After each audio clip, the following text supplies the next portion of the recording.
fact that they knew number two. Okay, let's hear it for Ben! Yeah, I'm on allergy medication. I was drinking some beer, so look out.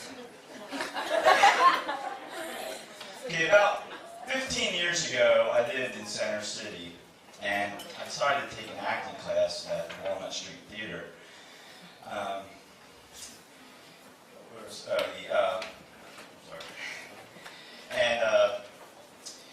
It was a lot of fun. In fact, there were two guys in the class who had speaking parts in a big movie they were filming here at the time, 12 Monkeys.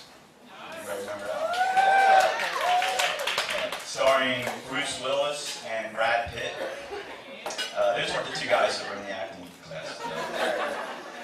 So the theater had a bulletin board and had a bunch of flyers and notices and stuff.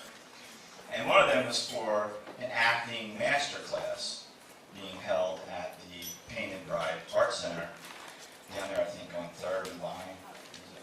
Arch, right? So, now, when most of us think of a master class, we probably picture, elite students and a kind of looming guru. Well, this one was more for people who wanted to sign up and pay $10. And that was my speed, so I'm like, I'm in there. Now, any master class, of course, needs a master. And ours was a guy. He was a renowned, nationally touring, very talented actor. I had no idea who he was. And he had a theme for the class, and it was No Way Out. No, I'm just kidding.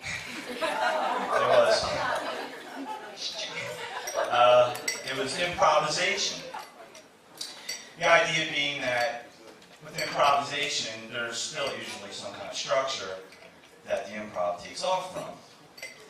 So, he broke us down into groups and gave us about 10 minutes to come up with a structure for a 2-minute improv. Now, in our group, there were 2 women and 2 men. I was one man. And what we were supposed to do was pitch ideas and come up with some consensus for this structure. However, in our group, there wasn't too much consensusness going on because one of the women, I'll call her a fearless leader, she basically insisted on her idea, which to me was way too involved for a 2-minute improv. But what did I know? So the next thing that happened was the group that went on right before us. Honestly, if you didn't know better, you would swear these people had given up their lunch hour for a week to work on this thing. I mean, it was perfect. They had a beginning, they had a middle, they had an end. It was funny, it was a little serious. I laughed, I cried. Mainly I cried because I knew that this was the death knell for art. But I'm trying to remain positive. I'm thinking, this is improv. Something could come of it. Well, something come of it, all right. We're up there, right off the bat. Things floundering. I mean, just one awkward moment after another. We're just standing there. In fact, actually, at one point, things just collapsed, and that was it. We were just standing there, dead. So we look to fearless leader, and she is frozen. I mean, think ice sculpture. I mean, it looked a lot like her, but, she just,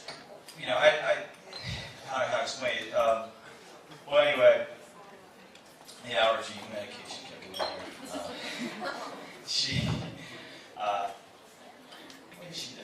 Okay, so, did somebody ring the bell yet? So, alright, yeah, rewind a little bit. And then alright, so, we're standing there and, we're just frozen, so, I'm thinking, they're actually, this is my biggest nightmare, so I'm thinking, don't drink that beer, because you're going to forget the daggone story. Okay, I'm really not drunk or anything. Alright, anyway, I'm trying to skip ahead here. I'm totally embarrassed here. That's basically what it boiled down to. We're just up there totally, and so we come down, and we have to have a in-group evaluation.